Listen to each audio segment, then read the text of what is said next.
vamos falar sobre um autor mineiro. Mas antes de falar sobre o autor e sobre a obra, eu gostaria de dizer aos senhores como eu cheguei a este livro. Eu conheci o livro, na verdade, há muito tempo. Apenas o nome dele, e não tenho agora como fugir, então chama-se o livro O Amanuense Belmiro, de autoria do Ciro dos Anjos. E eu conheço esse livro há bastante tempo, mas nunca o enfrentei, talvez por preconceito contra o nome. Esse amanuense me deixava assim desestimulado à leitura. E o que significa amanuense? Amanuense é o copista, o escrevente, não é? Seria muito mais fácil talvez o Ciro ter usado isso, mas a gente verá ao longo da nossa conversa que ele gostava de umas palavras assim, vamos dizer, diferenciadas. Então, um dia, conversando com um amigo, eu perguntei a ele, um amigo editor, qual livro, qual poeta, aliás, que ele mais gostava. E ele me diz Ciro dos Anjos. Ele disse, então leia os livros do Ciro dos Anjos, são magistrais, magníficos, etc.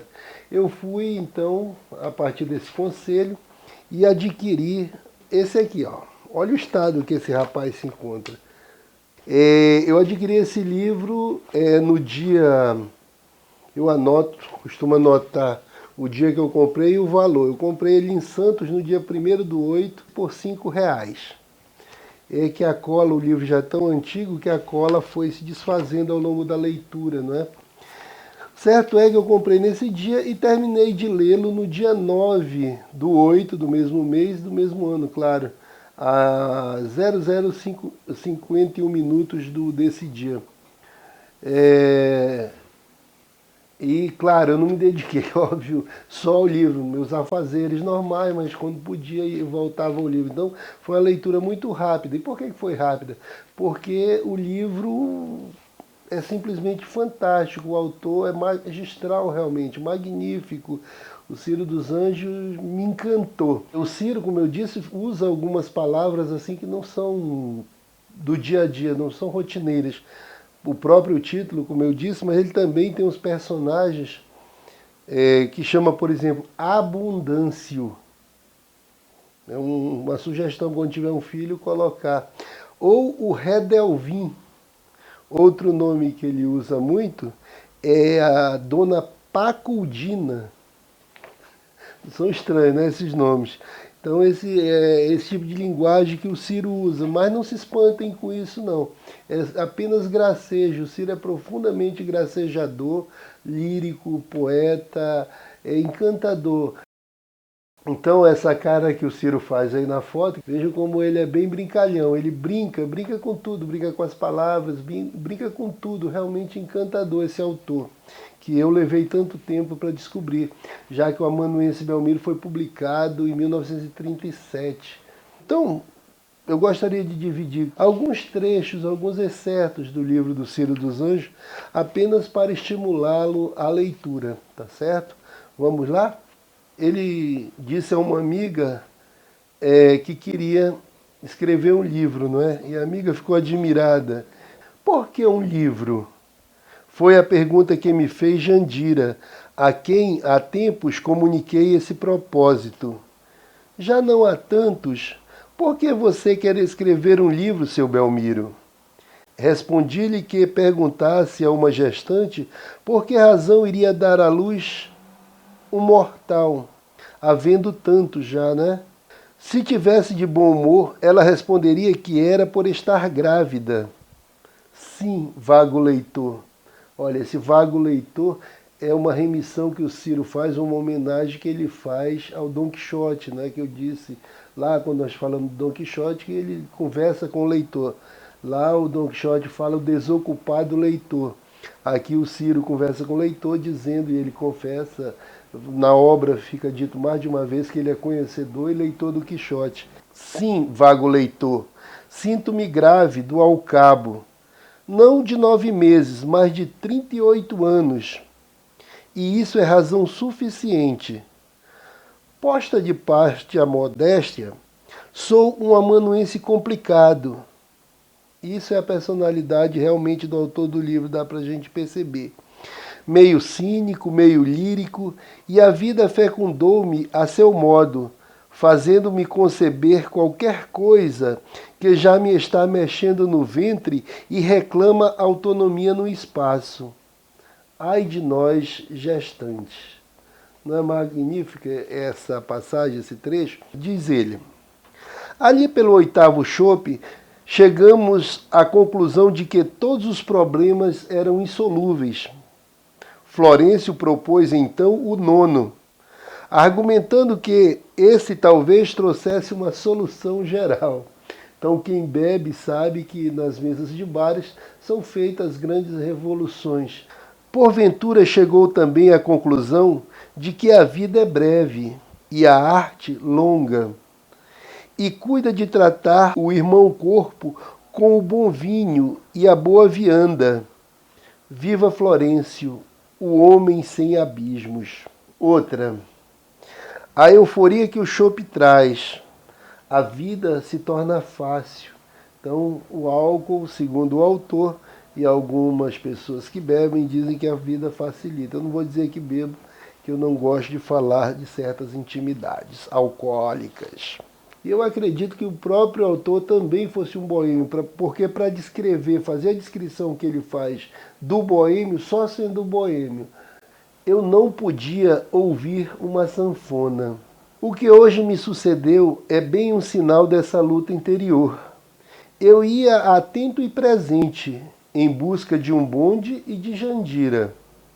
Foi só ouvir uma sanfona, perdi o bonde, perdi o rumo e perdi Jandira. Fiquei rente do cego da sanfona, não sei se ouvindo as suas valsas ou se ouvindo outras valsas, que elas foram acordar na minha escassa memória musical. Era precisamente por ali que estacionava outro sanfonista, que não esmolava e nem era cego, e tocava apenas por amor à arte, ou talvez para chorar mágoas. E chorava-as tão bem que cada um que o cercava sentia as suas mágoas igualmente choradas. O artista se revela por esta forma perfeita, extraindo dos seus motivos individuais melodias ajustadas às necessidades das almas dos circunstantes, que ali iam buscar expressão para sentimentos indefiníveis que os povoam e só se traduziam por frases musicais. Esse traço da generosidade inconsciente dos grandes artistas se encontrava no sanfonista da Ladeira da Conceição. Vocês imaginam, ouviram ou perceberam, claro, que a beleza desse escrito desse camarada tem melhor definição de um artista? Eu não encontrei. Tem até um livro, creio que do Joyce, que diz que o retrato do artista enquanto jovem. Eu creio que essa passagem é o retrato definitivo de um artista, daquilo que ele pode proporcionar e o que a arte pode proporcionar nas nossas vidas. E aí o Ciro entra em outro tema muito interessante. E o estilo é a mulher, ele afirma. Observo agora que o namorado, no momento preciso de sua agitação sentimental, não é capaz de se desdobrar ao ponto de permitir ao espírito, quando o coração bate desordenadamente, estudar, para fins literários, os movimentos desse desvairado músculo. As modificações que a paixão determina em nossa substância e a diversa visão que ela nos proporciona dos seres e das coisas, poderá vir lucidamente, mais tarde, ao plano de nossa análise, quando, já tudo serenado, o espírito calcula e mede. A literatura das emoções é feita a frio, e a memória ou a imaginação é que reproduz ou cria as cenas passionais. No momento da devastação, alma e corpo se solidarizam. Quem um dia já foi apaixonado sabe do que o Ciro dos Anjos está falando. Diz o Ciro depois: quantas contradições, quão diversos estados de espírito, que inexperiência, que desconhecimento de nós próprios. Isso eu costumo usar quando alguém pergunta quem eu sou, não é? nós não sabemos quem nós somos. Depois volta o Ciro a dizer: há anos passados eu costumava entregar-me a um passatempo perigoso, procurar, no tocante a dado conceito, igual número de argumentos, da mesma força a favor e contra. Jamais encontrei algum cujo contrário não pudesse ser também defendido. Isso é um exercício da sofística grega, que eu sou um estudioso da sofística, sou um estudante da sofística, e o Ciro acabou por me encantar mais ainda quando trouxe e demonstrou que ele também era um leitor dos sofistas gregos. Uma frase sublime que eu achei do Ciro, que é um bom exercício. Sorri para dentro de mim mesmo, com ternura. E com esse sorriso de ternura que eu deixo aqui, e encareço que conheçam esse nosso poeta tão fundamental e às vezes tão desconhecido. Até a próxima.